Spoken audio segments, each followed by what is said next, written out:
Hello everybody, how's it going? Rudolph Versity here. We are back with a video. We're going to do a quick, just kind of review, if you will. Not 100% sure on the title, but I feel like I'm going to go in a sense of a review, um, of Young Justice Season 2. We did Season 1 earlier. You guys could go check that out earlier.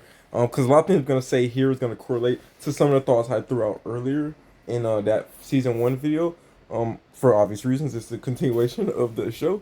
So, with that being said, please check that out as well. And secondly, this video is going to be like a podcast. We're not. There's no real reason to really watch anything going on the screen right now. I have put up this picture. I put up three of them just total. But I like this one because this is the initial three that started, and these are the this is them now at the end of season 2. But this is the initial three that started the team, and here they are 5 years later. Basically, we're gonna get back to this. But no real reason to watch the screen or anything. You can just treat this like a podcast if you would like. Just a heads up. And secondly, I have not scripted this, or thirdly, I'm not sure if I'm second or thirdly. I have not scripted this, so if I ramble or stumble or anything like that, forgive me. This is not scripted. This is just me speaking. I've just recently finished the show, and I want to get this video season 2, and I want to get this out before I start on season 3. Now, as I said in the um first review, I this is not actually my first time seeing this show. I've actually watched Young Justice a long time ago when it actually initially aired. But I watched it in spurts. I don't think I caught every episode. But rewatching it, I feel like I did. I feel like I didn't miss anything. I don't know if they played this show a certain day and I knew what time to watch it. But as I was watching season 2, I'm like, I feel like I've seen like all of these episodes. So I definitely knew like almost everything that was gonna happen. Season 2, there was no surprise to me, so it wasn't anything crazy for me. It was just kind of me rewatching, trying to catch the greater details. But yeah, so to start off, it was really good to it season introduced a lot of new members, and that was really good to see. That they got Garfield in there. They got which is Beast Boy, sorry, and then Blue Beetle, who is pretty much the almost the flagship character of this season. He plays such an important role, not only just on the team, but like as a part of the plot as well. So great to see him. It was good to see, and I feel like and I feel like that too. To put a pin in that is, I feel like Blue Beetle has he really got a lot of attention from this show, and maybe not from that show specific, but I think he wasn't as known of a character until he was. A lot of people seeing him in Young Justice. I don't think Blue Beetle was that popular until maybe Young Justice. I could be wrong, but I feel like Young Justice really kind of blew him up a little bit and gave him a lot of attention, which it was rightfully so. And I think like they really focused on him a lot, especially in that season. So I think it gave his character a lot of hype and attention, and definitely put him in front of because he was definitely a new character still around that time. So I'm glad that they did that and they put him pretty much on the spotlight, and he was I don't know if they was pushing him, so that's why they made him the focal point of that season around that time or what. I don't know about like the corporate side and promotional side of all of that, but I do know that that show definitely helped his popularity for sure.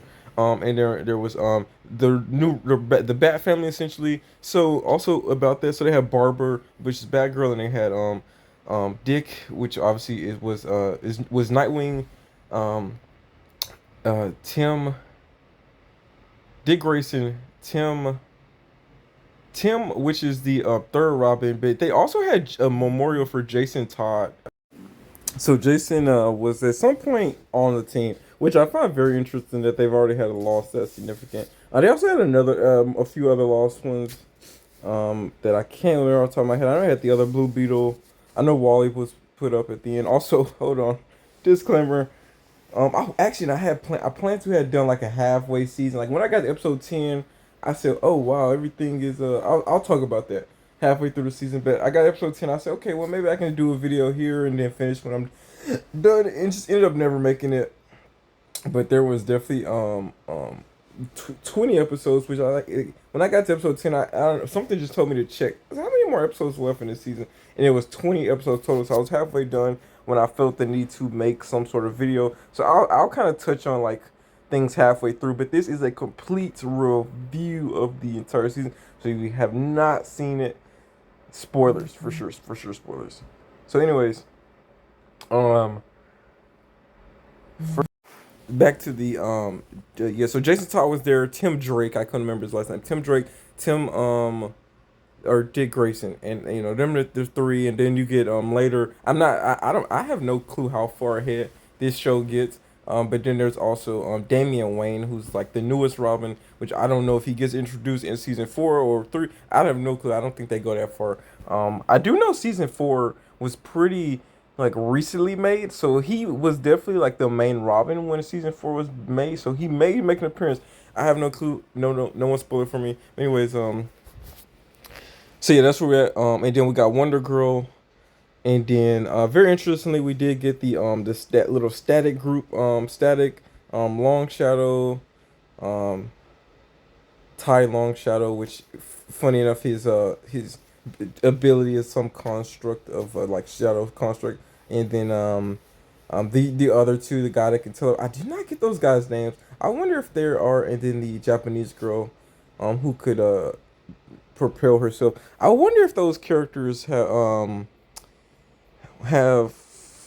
what I wonder what their I know static shock, but I wonder if the others have any like in world characters. I am not sure about that. So someone let me know, drop a comment on who their characters are. But we'll talk about that team too. So anyways, we also they brought back so I okay. They brought back the original Speedy, so we got him in the form of Arsenal. And speaking of that, I want you guys to note this too. And maybe he felt some form of completion, but notice we never saw the clone. We never saw the clone of Roy Harper after that after he found so he was like he was on this so I guess we'll start there. That's how we'll start this. So he was kind of on this because that's how he started. He was the mole at the end of season 1. After that he felt some compelled to find the real Roy Harper, so he went on this mission. That was pretty much a big plot of the early season. He was looking for Roy and things like that. He did eventually find Roy, and then Roy wasn't happy about the whole thing, and then he kind of went solo. And I find that his clone is very in character with him. They both kind of just are these rogue solo characters, and I love that aspect of how he's just on his own doing his own thing. And so one thing I cannot remember or tell is I can't tell if the Roy that was frozen, if he's aged up or not. I cannot tell if he's been aging in the cryo thing or not, because he looked about the same age as the clone. But also when I saw him in a later scene standing next to Dick Grayson, he looked really smaller. And I'm like, is he still like is he still like a 15-year-old body or what? Like I'm not sure on that one. I'm not sure, did he like not age at all in that time or not. But Rory kept complaining about Luther stealing like 8 years of his life or something like that. Um so I'm not sure if he was actually being aged or not. So, but anyways, that was a nice little story and plot point. I did enjoy. I actually one of the things I did enjoy in season 1, because it felt a little childish. This season definitely felt way more mature. But in season 1, it felt like Roy was like the most mature. I felt most related to him as I did mention in season 1. I'm watching this as the older person later on in life. I know this show was initial. At least I know season 1 was felt more built for kids, children, things like that. But this show definitely is obviously, I think, really actually really teen audience more so. I feel like based on the dating and all of that stuff, and they mentioned like killing and dying and stuff. So I guess it's really more gravitate towards the teen audience slash even mature at times. So yeah, so we get this like interesting story where it's basically the young. Okay, so there was a lot of hand holding in season 1. There was a lot of hand holding when it comes to Batman, Superman. We loved seeing those guys. They showed up. They showed up to be like, you guys messed up. You guys shouldn't have done this. blah blah blah. They was always like, no, no, no. But when it came to season two, they intentionally removed the Justice League from the story almost entirely, just so that it felt more focused on the younger team. And I really like that. I don't know if they did that to maybe just kind of like okay, we need a reason as to why they're doing all the heavy lifting and work, so we're gonna take the Justice League out, or if they took the Justice League out because they didn't want them to kind of distract us. But either way, I did enjoy that. So Nightwing was basically the new commander in charge. He took basically, if you will, Batman's spot in season one. Makes sense. So we get Nightwing. He's kind of like the first character.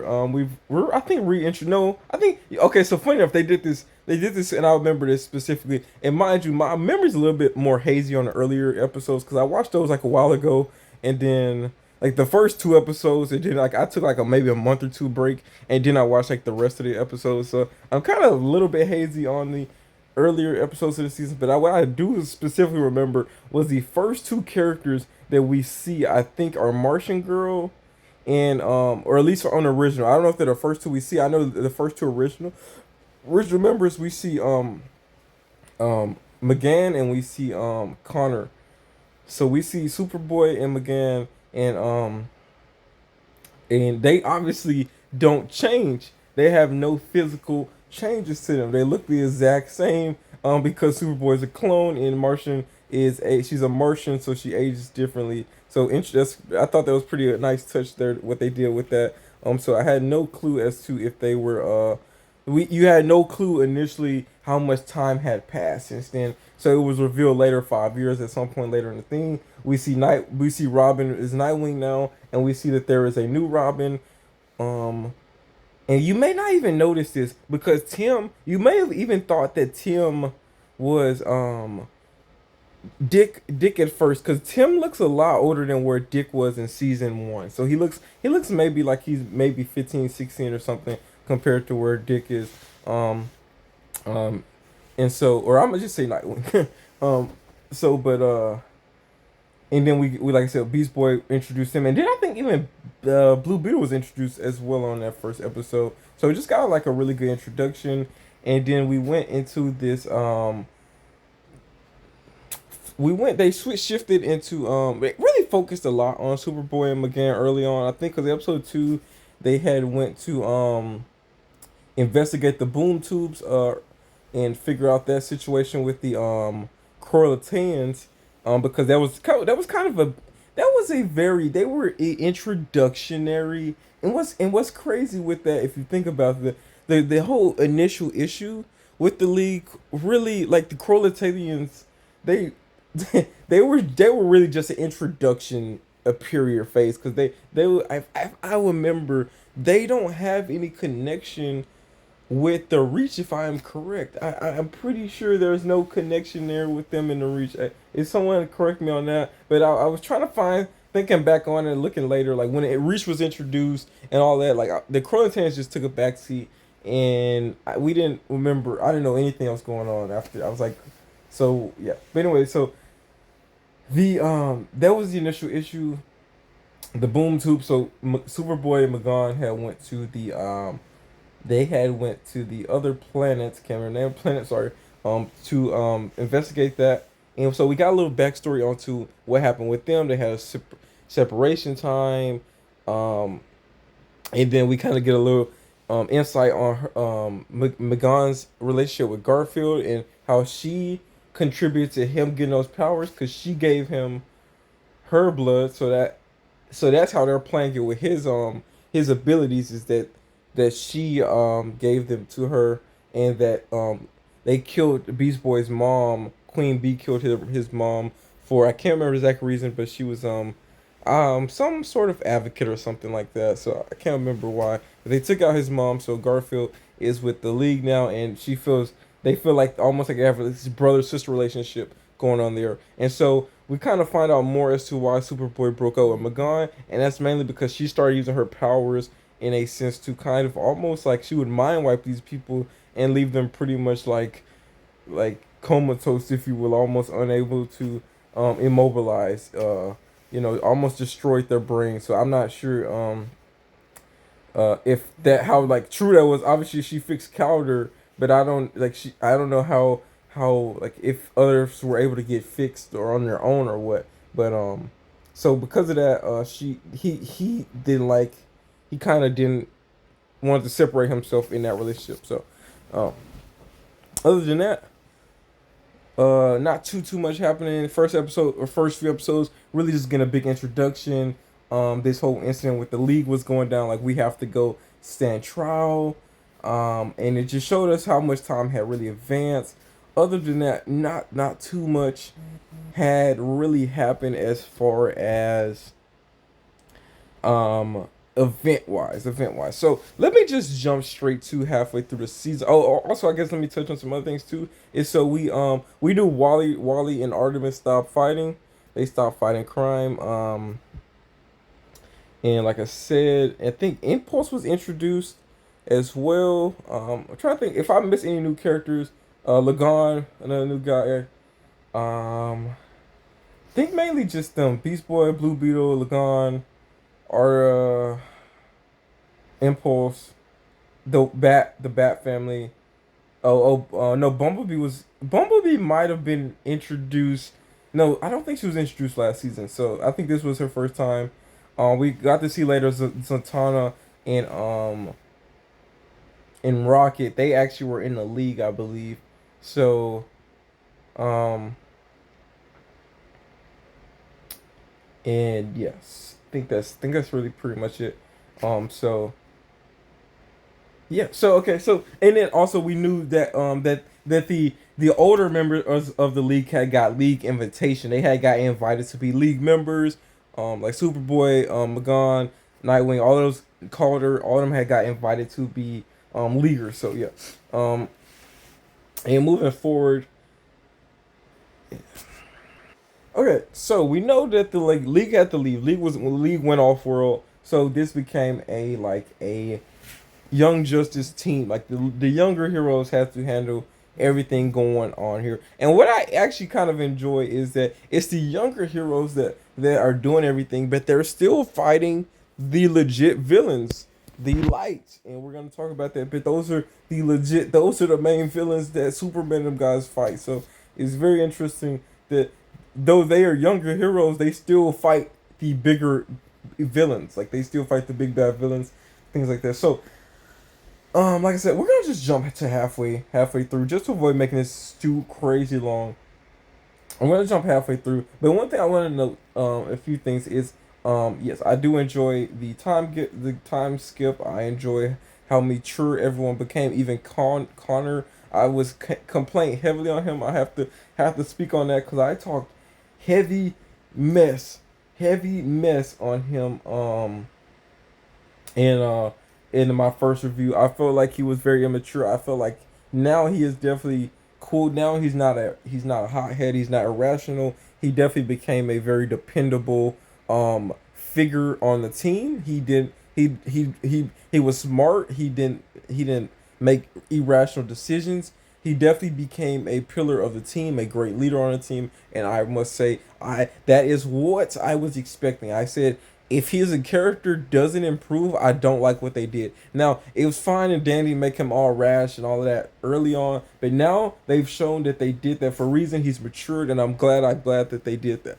That's what I was saying. I was saying if he doesn't change, then it's kind of annoying how they made his character. But now that he's more mature, and dependable, he is great. I love Superboy now. He is definitely one of my favorites now.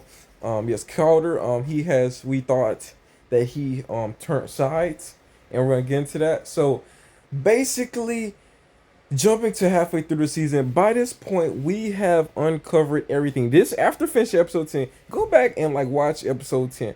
Every secret, every stone was unturned. We knew just about everything by that point. We knew who Black Beetle was working with. Cause at first we was like, who is this Black Beetle? Cause he appeared the episode Superboy and they resurrected this like Hall of Justice villain or a elemental creature, and he destroyed it. So we was like, who is this Black Beetle guy? So Black Beetle got this. Black Beetle got introduced. We know he was working with the Reach. We know who the Reach was. We knew what the Reach wanted by that point. We saw they were abducting kids. Um, we saw the connection with Blue Beetle. We knew of the Kelder incident. We knew that Kelder was a double agent. We knew that he was working with Nightwing and them and in a deep cover mission. So we pretty much knew just about everything going on with the story. Um, we knew that the Reach were working with the Light. I think at that point. So we knew just about pretty much everything at that point because the whole reason for the deep cover operation was so that Kilder could get closer with the Light and then their partner. They didn't know who their partner was yet. They found out it was the Reach and all of that. That's when Kilder got introduced to the Reach and he got on their ship and he saw that his team had got kidnapped and he helped them. So he was pretty much helping them the entire time. We knew Impulse. We knew why Impulse had came back by this point. I believe by episode 5, or by episode 10, we knew why Impulse was there. Because they pretty much I think they pretty much cleared him up, and his whole reason for being there within like two. I want to say within like two episodes. And one interesting thing about Impulse is that I feel like did no one question did no one question him staying there? Like he's from the future. Is no one gonna be like, you got to get back home or anything like that? Or did he? Or did I wonder did at some point did he come up and say, hey, I was planning on staying here after I came here anyway? So I know I just find it interesting. It's like, do you not want to go back to the future at some point? But yeah, so he's there. Great addition. Also, we get a note that he is faster than Wally, and I did do a little bit of complaining on Wally in season 1 because he wasn't, in my opinion, he wasn't living up to his potential as a speedster. I feel like a lot of the issues that they had, he alone could have like handled on his own. But even Impulse being faster, he did seem a little bit better because he had the ability to vibrate. I don't think Wally at any point vibrated last season 1. I could be wrong. I don't think he vibrated, but Impulse had the ability to vibrate through things, so he was on that level of skill. But he also still had the same issue as Wally, and essentially he would always manage to run into a brick wall. It is the most cliche way of like them getting stopped, and I feel like with the momentum, even if you run into someone super sturdy, super strong, it shouldn't.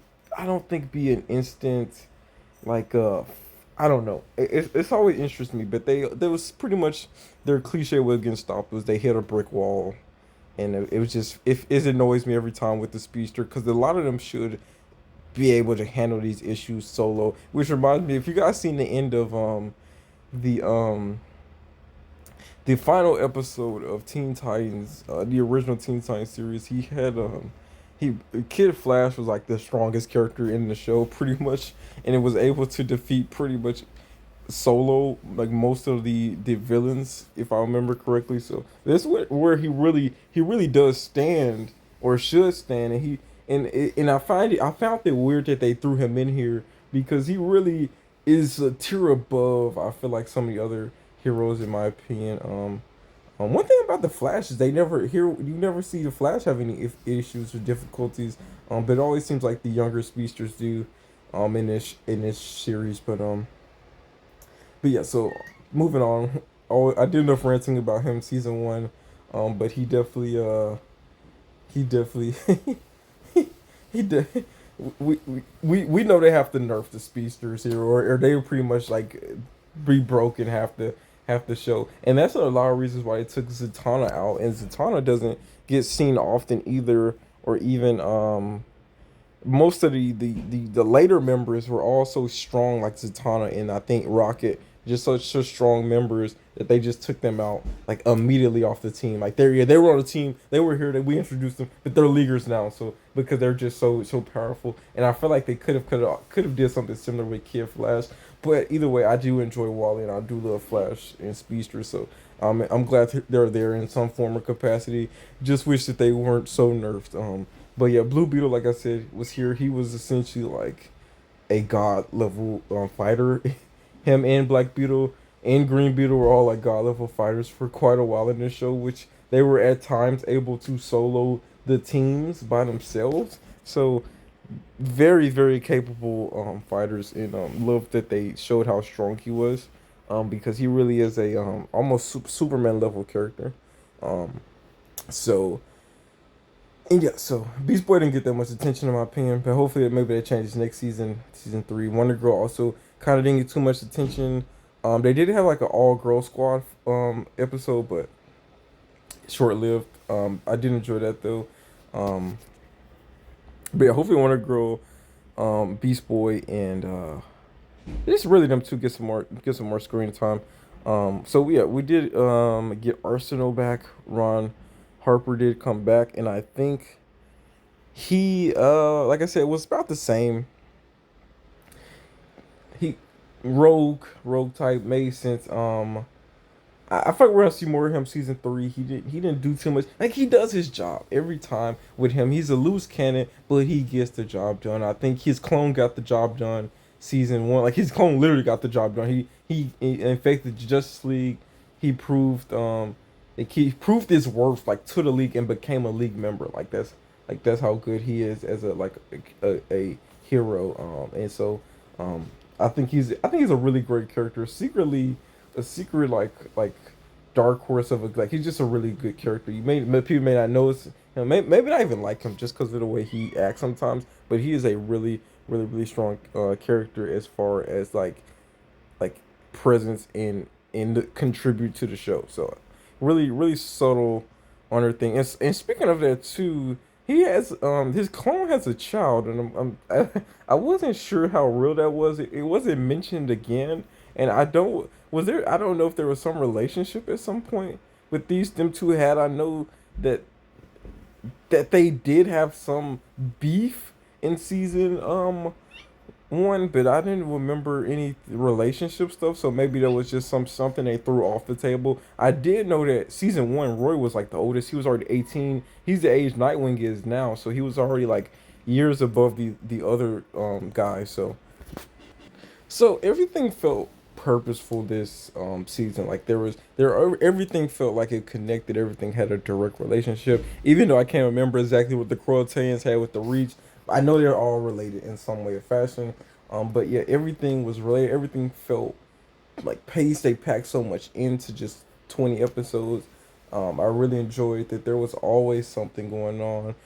Always like a like there will be a situation, and then you're like, oh, okay, this is how they're gonna get out that situation. And then in another situation, especially I'll give you a prime example is the Kelder Megan destroying Kelder's mind and then having to fix it, then having to get herself free, and and every time it was like a new situation, and then you're like, well, okay, well this is the solution to that, but now how they're gonna get out of this? So it was always like another like thing, and I just like loved that sequence there, and I loved how just so many plots throughout like the show. It wasn't just one main focus. It was just so many underlying issues that they kind of all connected into one. Ty going missing, that was related to the Reach, and he's a friend of Blue Beetle, which overall how we meet Virgil and all these other guys. So really good stuff. I think Black Beetle, really great villain. The Green Beetle, dark horse of the show. Pretty much, I think everyone, all in all, was really good. I think even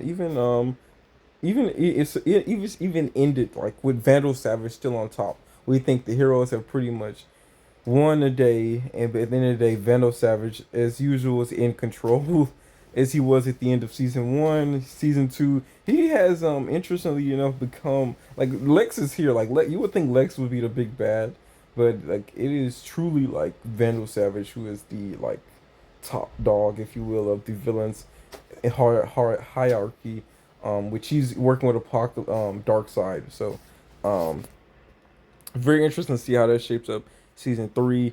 We also see that Nightwing at the end of the season wants a break, so we know that he is kind of maybe going to step away. We may see less of him in season three as well.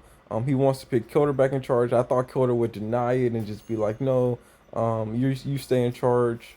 But yeah, so Kilder does take back control. But yeah, Nightwing does become the leadership. They did actually foreshadow that. It was like, yeah, I mean, the whole time Kilder was like, yeah, I'll hold the position of leader until you're ready. Kilder's really smart. Kilder's a really amazing character. I think that they have done well, and they even showed the other Aqualad in season one that we know they had two Aqualads to choose from, but they ended up still choosing Kilder, and so I really enjoy that. And he is a really great character. As I mentioned, I talk highly of him in season one as well, but he is just a really strong staple character on the team. Is of course Wally, Nightwing, pretty much all the initial six of them, Artemis, Superboy, and then Magon. So all pretty good roles. So yeah, and I really don't think there was any slow moments. I really felt like season one there was a lot of times where I'm like, I want to skip forward or things like that. But this season I was there like the whole time. It was not a time where I was like, oh mom, this is a slow dull moment. It was pretty much interesting, intense the whole time through, and I enjoyed that aspect of it. And it is in a 20 episode season that is not easy to do. But I guess they had just so much to unpack there. So we still have so many characters. We even had a small little instance with Bumblebee and her romantic life, and that was a thing. It's just so many small gem and nuggets in there that you almost hard to keep up with everything. So hopefully I don't miss anything. But I did enjoy pretty much the bulk of the season. I think they everyone was a phenomenal character. There was no character I'm like, I don't like the way they did this character. Everyone was a phenomenal character. Sometimes when Blue Beetle talks to himself, though, I always wonder why he doesn't have like some why he doesn't talk to the Scarab in his head, because he can, like he did when he couldn't control his body. I always wonder, maybe they just want to give him that quirky factor, where he always like says something, but he's really talking to the Scarab, and then someone's like, what? So, but anyways, I do did just every character was great. I think, I enjoyed. I love all the heroes. It's not none. I was like, I wish he wasn't here or anybody like that. Loved all the heroes. Plot great, amazing. Can't wait to see how they interact with the league being back. And I know the league basically gave them full permission to use their base. They've proven themselves to be great heroes and things like that. So I'm just curious on how it's going to progress season three. Um, but so far, season two phenomenal. I think they really hit that one on the nail. And also, I'm surprised that this show got canceled on season three, or did it get canceled season two? I'm not really sure when it got canceled. I'm not sure when they brought it back. I know season four for sure is new, like that's the newest season. I'm not sure if three was made before they canceled or not, but the show was like really left off on a high tier, so I couldn't imagine them wanting to cancel it. But either way, really great season. Let me think if there's anything else I want to point out specifically. I really don't have too many complaints, but I guess a few things I could mention is I would love to see them do a little bit better on fight choreography. Just maybe just incorporate, like you have all these heroes, just kind of incorporate a nice little choreography in the fights. The fights have been okay, so decent so far. Maybe even just add some more. But yeah, I love this. They do focus a lot on storytelling, which is great, and you don't want just a bunch of pointless like explosions. But yeah, but I do like to see a little bit more action incorporated. Show us the finer skills of some of these guys. I think Nightwing definitely was I remember making fun of, if you go watch my season one review. I was making fun of him all the time for being like explosion boy, because he always would like just detonate something. He was always exploding stuff. Like I was like, you would think he doesn't have a power, but this man always is able to blow something up. Like he always just has something ready to go to explode. It was his trump card pretty much was always setting detonators everywhere. But here I think he was definitely showed his ability to like just throw hands and just combat ability, which is Nightwing's really specialty at this point. But I did enjoy that aspect. As far as like combat fight wise go. But other than that, I'm just really excited to see how they handle it going forward. I think really think they just really touched just about everything, every character. Just a few, hopefully they hit on more. The ones that didn't get too much attention.